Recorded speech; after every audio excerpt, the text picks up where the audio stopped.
All those kindergartners are going to think, darn, I didn't know the budget report was coming up. I would have stayed here for that. Get them back in. Yeah. Speaking of that, guess what's next? Mr. Giuliano, if you could take us into this budget presentation, please. Sure.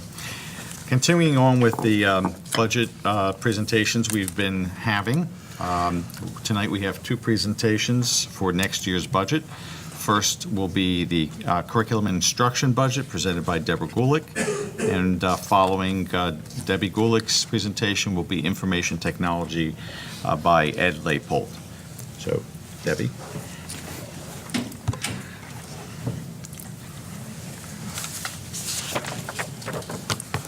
Thank you for the opportunity to discuss the budget, which I understand you all have a packet. I'll just point out some of the highlights and some of the overall vision of the request that we've made. It reflects our commitment to move the district forward by taking some risks and providing students with new opportunities while maintaining the strengths which contribute to the continued success of our district. For example, in the areas of ESL, world language, and language arts, this budget will allow us to provide ESL services at the home school of Chittick for students who live in that neighborhood. The budget also includes additional books for all of our learners, K-12, including new novels at the high school and high-quality science nonfiction literature at the elementary schools. This budget also reflects our commitment to building students' global awareness by requesting services, staff, and instructional materials in order to teach Spanish at our elementary schools, and by expanding our world language course offerings to include Mandarin, which is the world's most spoken language. In the arts, the budget reflects software which will be used in music classes to further differentiate learning, as well as a xylophone for the Churchill Junior High School band, which will enhance opportunities for learning and also be great for our sound. In the area of math, science, and technology, the budget allows us to expand opportunities for students in all of our schools. It includes new biology books for every student at Churchill, for all the ninth graders at Churchill. It includes online access to a Calculus 3 book in an expanding program, which we're excited about. And it includes AP Computer Science books for a brand new course for students at the high school. The budget also reflects the need to build interdisciplinary connections throughout our curriculum by requesting resources for leadership at the elementary level, science kits which bridge the connections between social studies and science at grade 3, and introduce engineering practices at grade 5, a critical skill, we think, at the elementary level. Also, the budget includes things like furniture and state-of-the-art computers for our computer classes at Churchill and the high school, where we run classes as complex as AutoCAD that require a state-of-the-art technology in order to keep up with the changing demands of those courses. It also requests Chromebook cards. We have a lot of overlap in the IT department and ourselves, because technology is a career and college readiness skill. And so something like the hybrid classes, to run those efficiently, we want those students to have Chromebooks in their hands every single day, because while they're learning the content, they're also having access to that college-ready skill. While the requests are numerous, each is a piece of the 13,000 hours that students spend in our classrooms learning as they grow to become college and career-ready young adults. And every one of these requests really contributes to that classroom. So I'd be happy to answer any specific questions. The specifics would take a little bit longer, but I'll do what I can. Mary? I wondered if you could give us a little bit of information about the two elementary supervisors positions that you've recommended. That I've requested?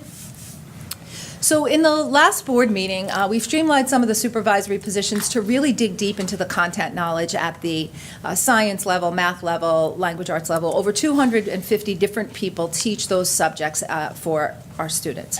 So what we're looking to do at the elementary level is look for additional instructional support to build those interconnections so that an elementary teacher can find opportunities to incorporate technology into let's say, science, or to connect the math with the science. Right now, our content area teachers have a science curriculum, a math curriculum.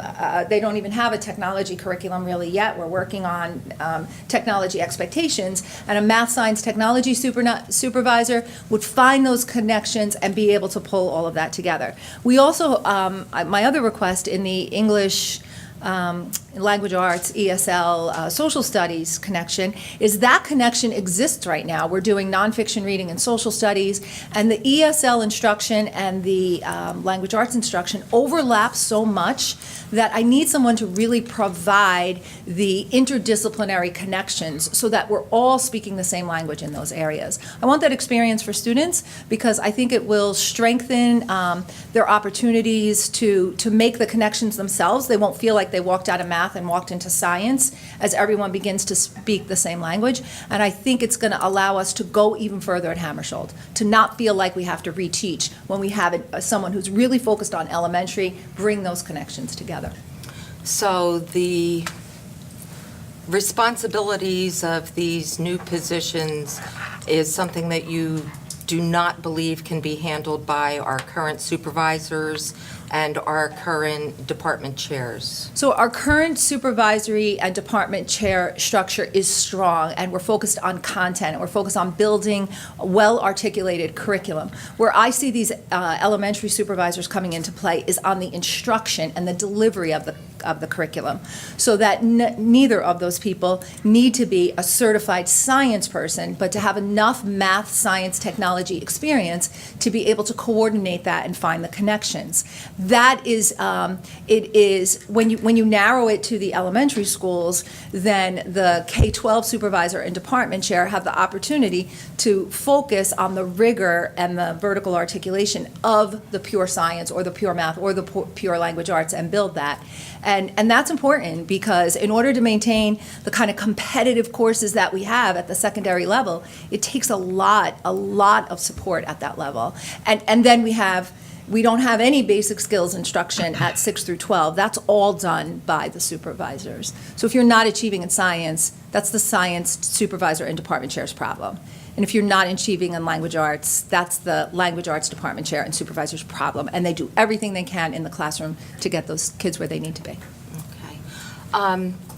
I would like to say that, I truly appreciate the forward thinking. I do believe that many of these things are important to improving the instruction as well as just what our kids are learning. And certainly, we've all talked a great deal over the last few years about the loss of our elementary world language program. And also, there has been some discussion about, additional foreign languages that should be offered, in the secondary level. However, I guess I was just, a little surprised to see so many of these requests that seemed really new to me.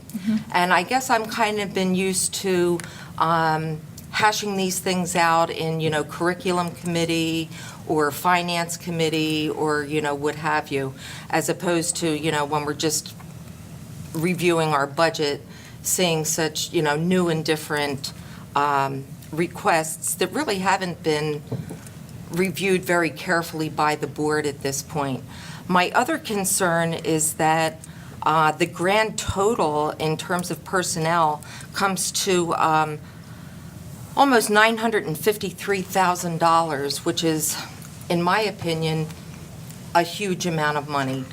I do recognize that the curriculum budget has actually come in below what it had been in the previous 2 years, so that makes a difference. But I think that we need to think very carefully about creating so many new positions in 1 year, because it isn't just the budget for this year. These are ongoing positions that, hopefully, if the board decides that this is the route that they want to go, would be in place for many, many years. And that's a big financial responsibility for us, I think, at this point in time.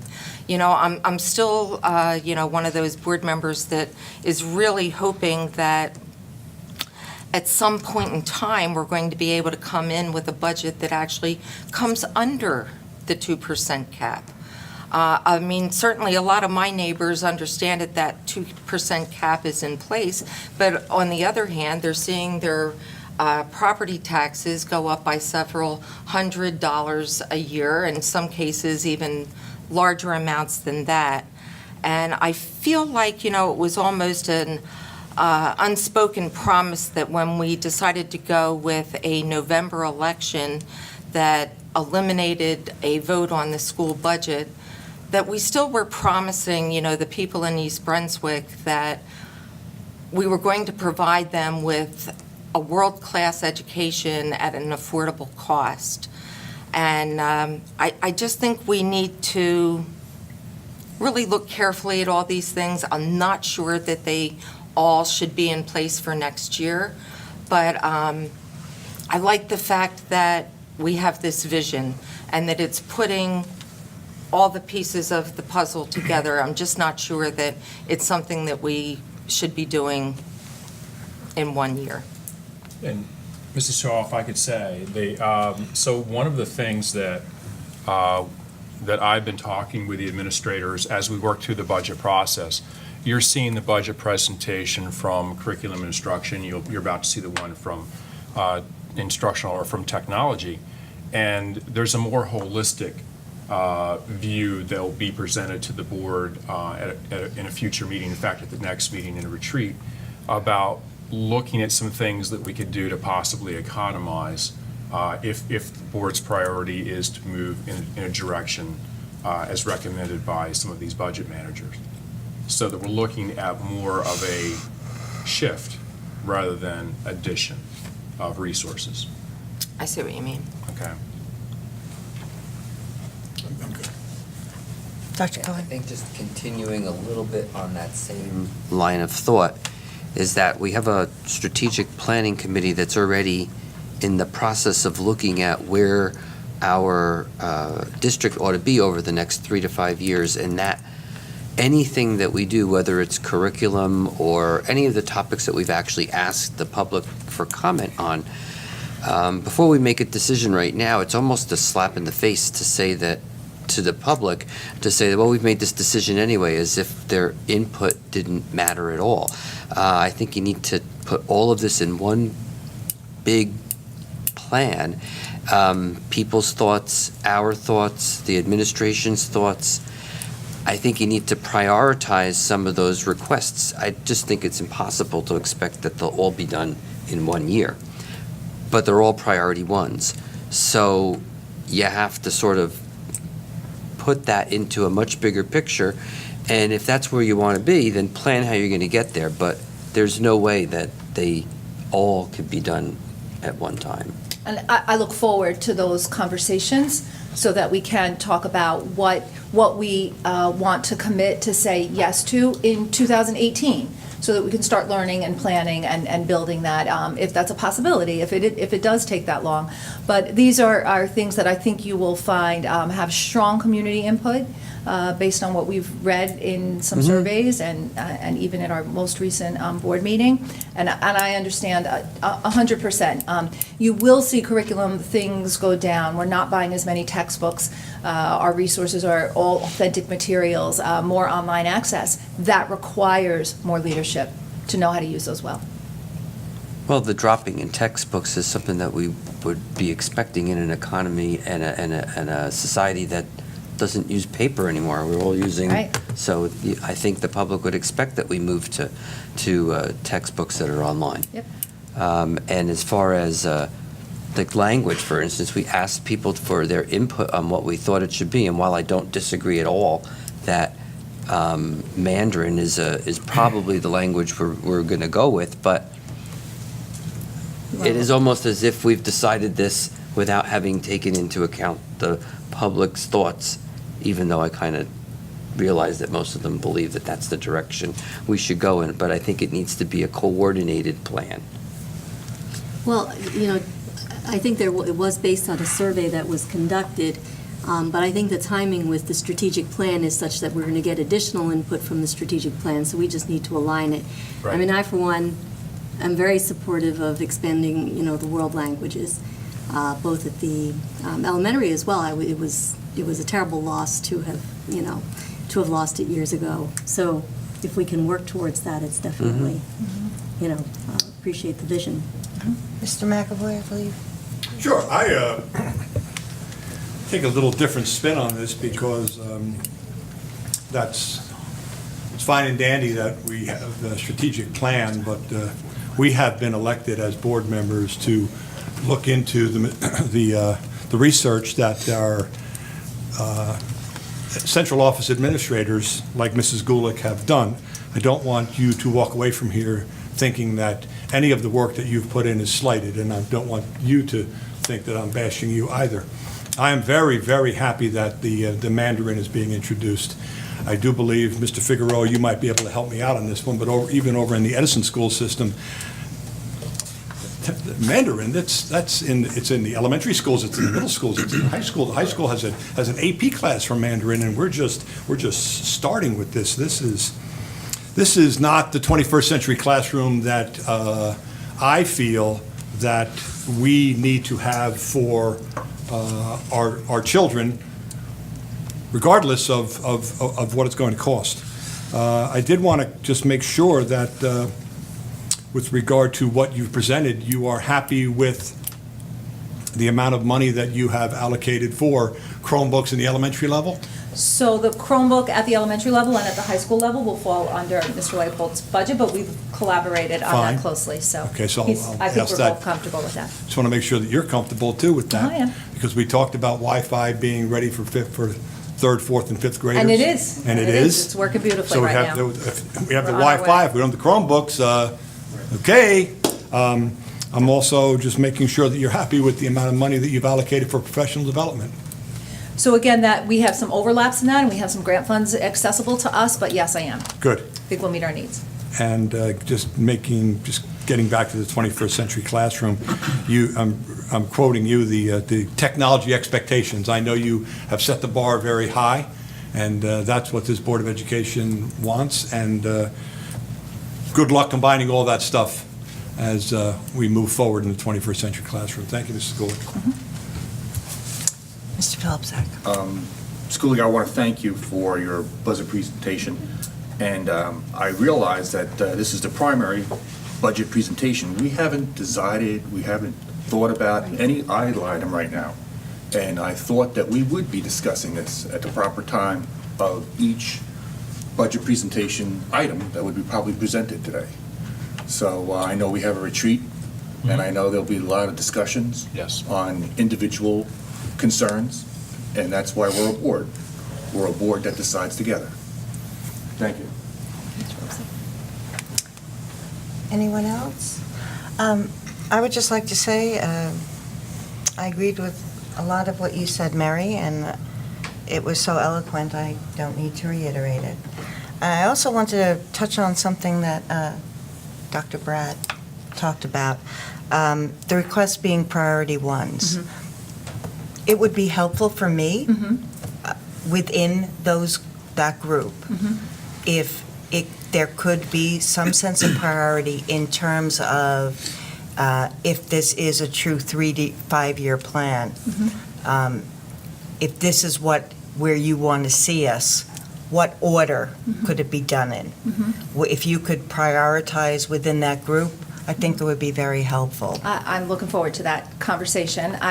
I felt that I wanted you to know everything that's going to be out there, because in what I need to do, I don't know a lot about what costs we might incur or save in areas like transportation or like, I don't know, student services or something. And should it be there and we have the opportunity to take advantage of that this year rather than wait a year, I want you to be aware of some of the things that we might need. But if it comes to the point that curriculum needs to prioritize and choose less, we'll obviously make those decisions, along with you. Again, I was, and specifically referring to that group of I think it was the 11 new requests for new hires.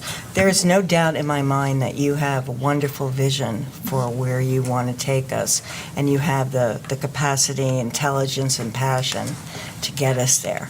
So I thank you very much for all your efforts. Mrs. Becker, if I could just add. Absolutely. So, just so the board understands, and this may be a little different than what you had experienced before, because I really challenged the budget managers to come forward with a vision and to put that vision down on paper. And when they met with Mr. Giuliano and myself, that's the process of looking at that, and then there was some haggling that was going on at that point.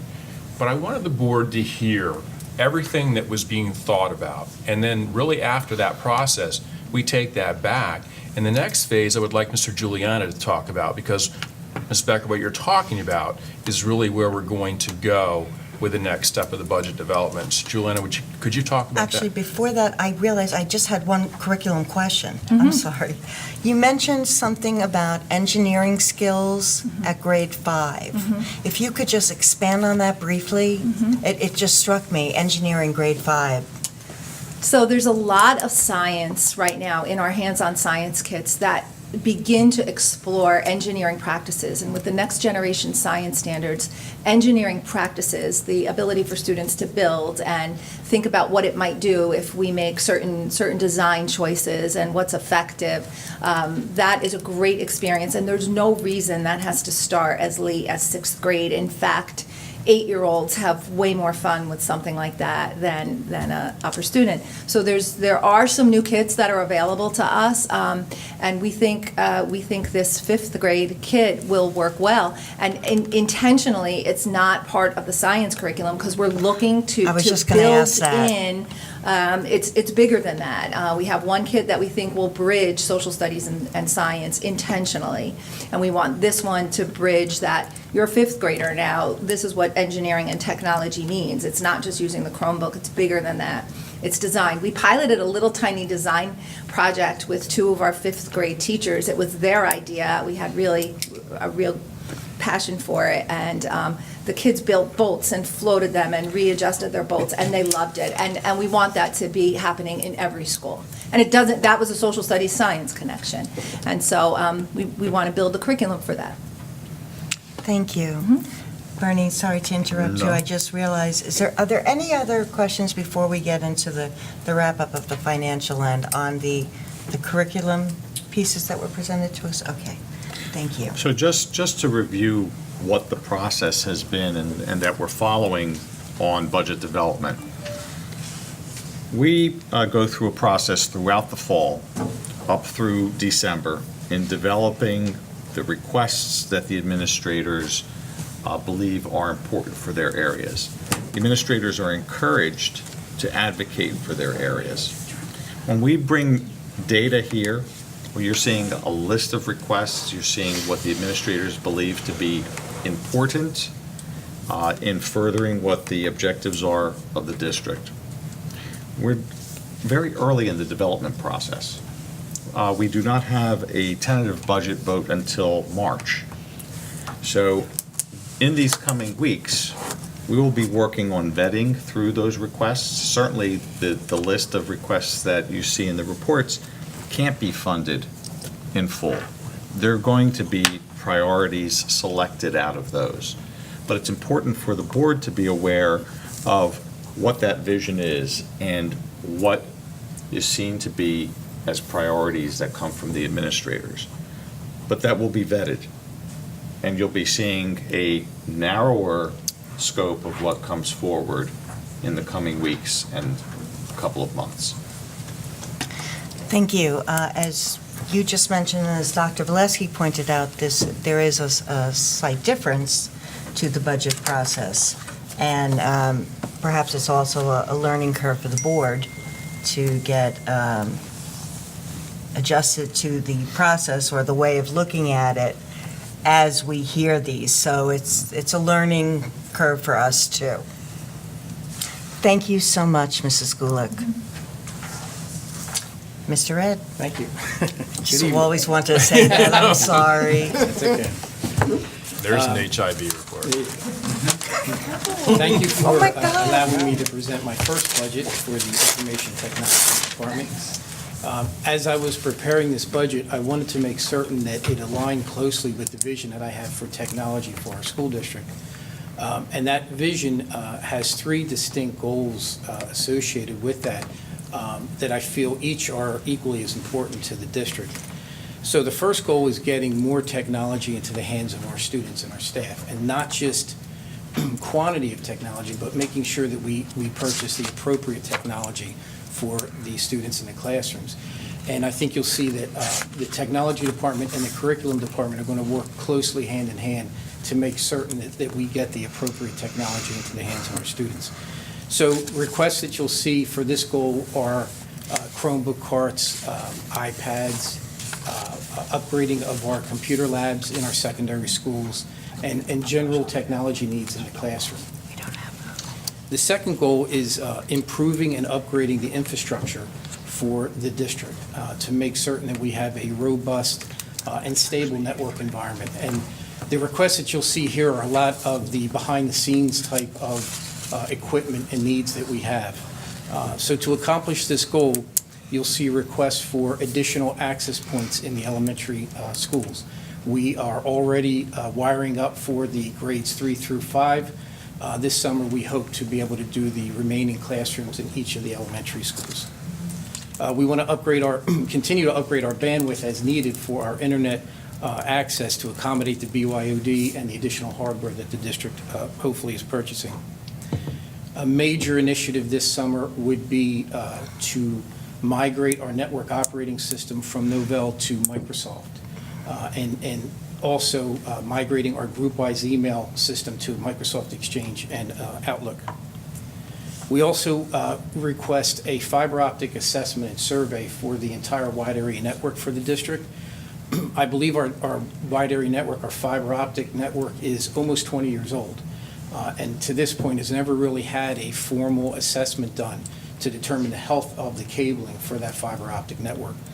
So we're hoping to get an assessment done, as well as any repairs that need to be done to the fiber optic wide area network. We are also requesting some additional hardware to improve and upgrade the virtualization system that we have in our data center, which allows us to reduce the amount of physical servers that we have and condense those servers onto a virtualized environment. And the third goal is to provide a safe and secure computing environment for our students and our staff, as well as protecting our internal network. So to accomplish these goals, I would like to implement a web content filtering appliance, which will enable us to more granularly determine what internet sites can be accessed, what we can block, what we can allow. It will allow for us to do bandwidth shaping and monitoring and management, where we can assign priorities to the type of activity that's happening on our internet bandwidth. The next initiative or request would be for a 24/7 managed and monitoring firewall service, where we would engage a security firm to constantly manage and monitor the firewall for any type of suspicious activity that's happening on our firewall. They would alert us and take the necessary steps to mitigate any type of issue there. We're also looking at a company to provide backup services for our Google Drives and our Gmail. So once we migrate our students to the Gmail service, this application would provide backup services for that, for Gmail and our Google Drives. Another key initiative is moving our applications to what is called software as a service, which means that the application is hosted off-site on secure servers at the application provider site. So you'll see requests for Business Plus, Versatrans, and other applications that we have, moving them out to the secure cloud. That enables us to focus strictly on administering the application and less time administering the hardware, maintaining the hardware, upgrades. We have to refresh our servers every 5 or 6 years. That would be eliminated. All of those responsibilities would fall in the hands of the application provider. And finally, I would like to implement a wireless authentication system, which would enable us to force our users to have to log into our wireless network rather than just have open wireless networks or a pre-shared key, which is what we have right now. We want to get away from that and utilize some sort of authentication system to lock down that wireless network. So, if you have any questions, I'd be more than happy to answer. Yes. I don't know that this actually has anything to do with your budget, but I'm wondering, Fire away. I'm wondering, have we noticed any great changes since we've allowed bring your own device? I mean, do we feel like our system is being stretched beyond its capabilities? Do we feel that our students are handling this responsibility in the right way? Yes, they are. We have already had to upgrade the bandwidth for our internet connection. But if we utilize devices like there's web and content filtering, we can sort of meet in the middle. So as we increase our bandwidth, that bandwidth utilization is going to top out each time we Sure. do that. So if we can have some systems in place that can allow us to manage that bandwidth utilization, we won't have to continue to upgrade or increase our internet bandwidth. But yes, we are passing terabytes of data through that wireless network every day. And Mrs. Shaw, the students are handling it appropriately. They're, like any new initiative, there were certainly some students who tested the limits by which they could use their technology. I can't believe that. That is somewhat what happened, yes. They tested the limits, and of course, they dealt with the ramifications of that and the loss of use of technology because of that.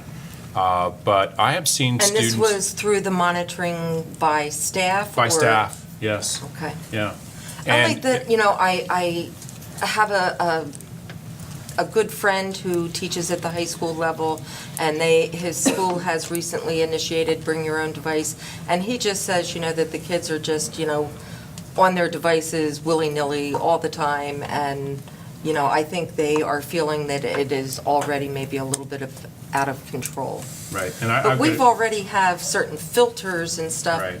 in place, correct? Right. Correct. But I have to say, that, and this goes back to last year when we had the situation, we talked about eliminating midterm exams, and we had students come out actually protesting to have those exams reinstated. That, to me, said something significant about East Brunswick public school students.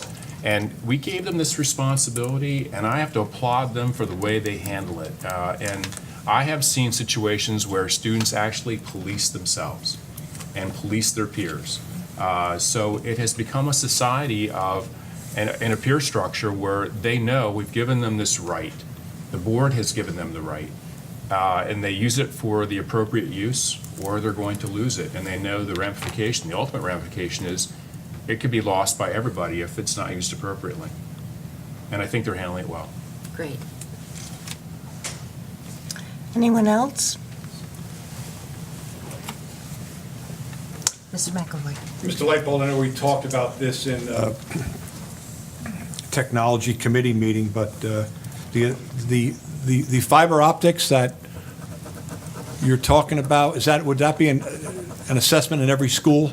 Yes, And would that be maybe something that could be done during the summer months? absolutely. It would have to be done because we would have to disconnect the fiber at each of the schools in order for them to do the assessment. And would that be an outside company that would come Yes. in and once and for all clean it up and make sure it's 21st century ready? Correct. And provide us with documentation and as-built diagrams so we know exactly the layout of our fiber optic network. The authentication system, that's going to allow more accountability Correct. in terms of what our students are doing, so that they're just not taking their tablet or their device and they're logging on, just the way they are now. Now they'd be logging in through our system, adding to more accountability on the part of our Absolutely. students, even though, from what I understand too, from my network of teachers, that it is going well. And then just one more, because all three were what you talked about towards the end, the firewall security. Yes, sir. There is a need for an improvement in that. Yeah, and what happens, to your point, is businesses, schools, Right. they purchase firewalls and they put them in place and they think they're safe. And the problem is, if you do not have constant watch on that firewall, you don't know what's really happening on that firewall. So by having a security firm who specializes in doing that, constantly monitor that, that's something that they take care of, and it's taken off of our shoulders. We're alerted to any type of activity, but they'll take the necessary steps to. Would that firewall security play right into a student's email, Facebook, Instagram, and Twitter accounts? They, through the firewall, they can determine who is accessing what through the firewall. And then that company as well would have certain catchphrases or buzzwords that would pop up and immediately would lend itself to us knowing exactly that there's a problem versus a teacher catching a student. And the same thing, a layered approach to that would be the application that we would use for Google backup and Gmail backup. So we'll have a dual layered approach to that through the firewall and utilizing this additional software company. Thank you, Mr. Leipold. Yes, ma'am. Mr. Leopold, thank you so much for that articulate, intelligent budget report, and you also are to be commended for your vision and passion for your area. I would like you to just talk very briefly, just to remind, not really us, but those, the viewing public, that technology, when we talk about technology, it's in addition to what's in the hands of the students and our staff, we use it to run the district. Absolutely. If you could just remind us all of that kind of global piece for a minute. Absolutely. There's so much that happens behind the scenes with technology. Everyone sees the Chromebooks and the laptops in the labs, but there are hundreds of pieces of equipment that run every day to connect all of this hardware. The misnomer that wireless is it's really not wireless. The access points have to be wired back into a switch, into a closet, and into our core switches. So there are, literally, the school has over 200 switches in our closets. We have thousands of devices on our network every day. There is so much that goes on behind the scenes and so much hardware that has to be taken care of and maintained on a daily basis, which is why we want to, and I'll use this term, we want to get out of the business of IT and more into the business of supporting IT. So by taking our servers and offloading them to off-site application providers, by condensing them to virtualized servers, it frees us up to do less of that type of maintenance and more application maintenance and more attention on our students and supporting our students and our staff. Mrs. Beckman? Yeah, but just, and also, in addition to that, we have software systems for every aspect of our business end. Correct. Payroll, transportation, so it's not just about a software system to further a curriculum. Right. It's a software system to ensure the accurate running of our finance department. or, Absolutely. all the others. Transportation, finance. Everything, right? Everything. Everything. Thank you. Ms. Is Jordan, it Dr. more cost-efficient to have these things in the cloud so that we are more administering IT as opposed to having all the hardware and software on site? In the long run, it is, because you're not paying for yearly maintenance on the hardware. You're not spending as much labor and time to upgrade our servers and to upgrade the operating systems on the servers and the hardware. We pay yearly thousands of dollars to just have warranties on the machines in case we lose a hard drive or another component to the server. So initially, that number may look higher than usual, but in the long run, it pays for itself because it frees up staff to focus on other areas. And it also provides a layer of disaster recovery, because whereas our district, any district really could not afford to purchase and maintain what they call hot site, which is a mirrored data center off-site. When you're offloading your applications, these companies have hot sites built in. So if their main data center fails, they offload to a secondary backup, whereas we could never really afford to have that type of redundancy. At our last technology meeting, the very last thing that we talked about was how all the systems in the district interact with one another. And most of us are visual learners, and you put up a slide that actually showed how the different software systems and the switches and the fiber optics, how they all sort of interact and form one big system. I think it would be a benefit to those of us on the board if everybody could have a copy of that. Because I think it makes the budget discussion come alive, because a lot of the things you're asking for makes a little more sense when you see how it fits in the bigger picture. That's a great idea. Anybody else? Thank you very much. Thank you very much. Thank you.